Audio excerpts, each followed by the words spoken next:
কি ব্যাপার, তুমি কান্না করছো কেন? আমি কান্না করতেছি কারণ আমার ভিডিওতে কেউ এখনো একটা লাইকও দেয় নাই। এই তুমি কি ভাবছো আজকে কি কি বানাবা?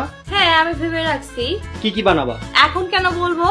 আমি যেগুলোতে এক্সপার্ট আমি শুধু ওগুলোই বানাবো, বুঝছো? আমি এক্সট্রা কোনো কিছু বানাবো না। এই তোমার কাজ কতদূর হলো?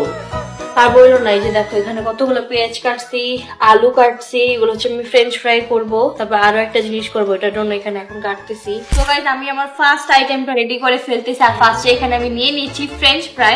তো এখন এটা হচ্ছে জাস্ট আমি এখন মাখায় রেখে দিব যাতে এটা সুন্দরভাবে আর কি মিক্স হয়ে যায়। তুমি কিচ্ছু পারো না, বুঝছো? আমি হচ্ছে প্রফেশনাল শেফ। এই যে দেখো এখন হচ্ছে এটার সাথে আমি ময়দা মিক্স করে ফেলবো।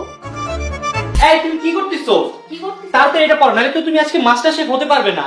এখন তোমাকে ভালো লাগছে, ঠিক আছে গাইস? বলেন আপনারা। যাই হোক আমি তাড়াতাড়ি করে রান্না শুরু করি। আমি শুরু করে দিই আমার। এই একদম এইসব বাদ করে একদমই চলবে না। আরে আমি তো ফাইনালি আমার ফ্রেঞ্চ ফ্রাই ডান। দিচ্ছি।